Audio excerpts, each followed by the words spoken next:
Well nigh all the northern half of the Pelennor was overrun, and there camps were blazing, orcs were flying towards the river like herds before the hunters, and the Rohirrim went hither and thither at their will.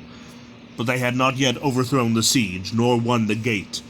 Many foes stood before it, and on the further half of the plain were other hosts still unfought.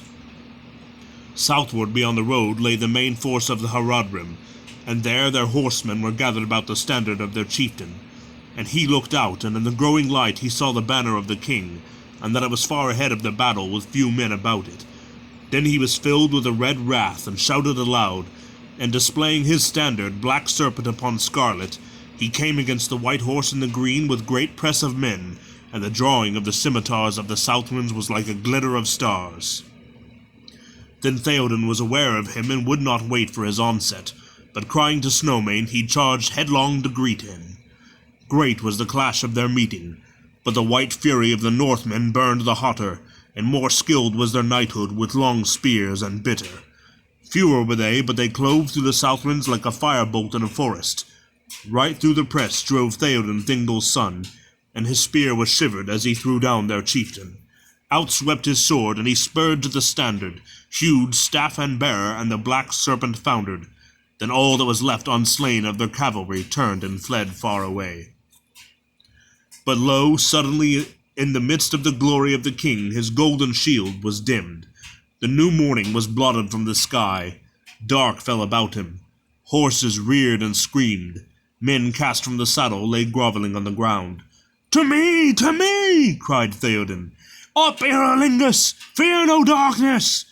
But Snowmane, wild with terror, stood up on high, fighting with the air, and then with a great scream he crashed upon his side. A black dart had pierced him. The king fell beneath him. The great shadow descended like a falling cloud, and behold, it was a winged creature, if bird, then greater than all other birds, and it was naked, and neither quill nor feather did it bear, and its vast pinions were as webs of hide between horned fingers, and it stank. A creature of an older world, maybe it was, whose kind, lingering in forgotten mountains, cold beneath the moon, outstayed their day, and in hideous eyrie bred this last untimely brood, apt to evil. And the Dark Lord took it and nursed it with fell meats, until it grew beyond the measure of all other things that fly. And he gave it to his servant to be his steed. Down, down it came, and then, folding its fingered webs, it gave a croaking cry, and settled upon the body of Snowmane, digging in its claws, stooping its long naked neck. Upon it sat a shape, black-mantled, huge and threatening.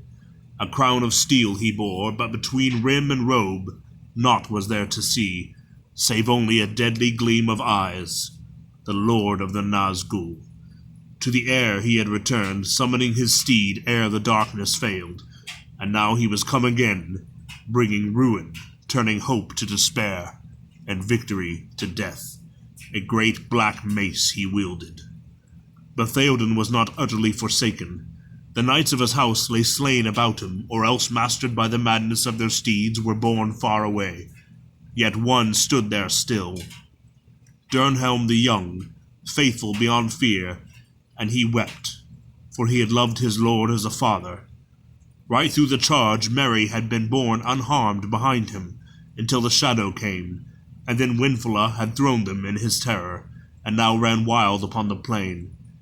Merry crawled on all fours like a dazed beast, and such a horror was on him that he was blind and sick. "King's man! King's man!" his heart cried within him. "You must stay by him! As a father you shall be to me, you said." But his will made no answer, and his body shook. He dared not open his eyes or look up. Then out of the blackness in his mind, he thought that he heard Dernhelm speaking, yet now the voice seemed strange, recalling some other voice that he had known.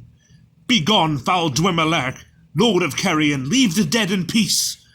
The cold voice answered, "Come not between the Nazgul and his prey, or he will not slay thee in thy turn.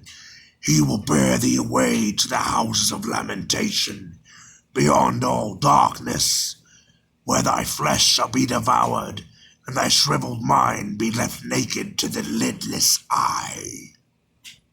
A sword rang as it was drawn. Do what you will, but I will hinder it if I may. Hinder me, thou fool! No living man may hinder me. Then Merry heard of all sounds in that hour the strangest.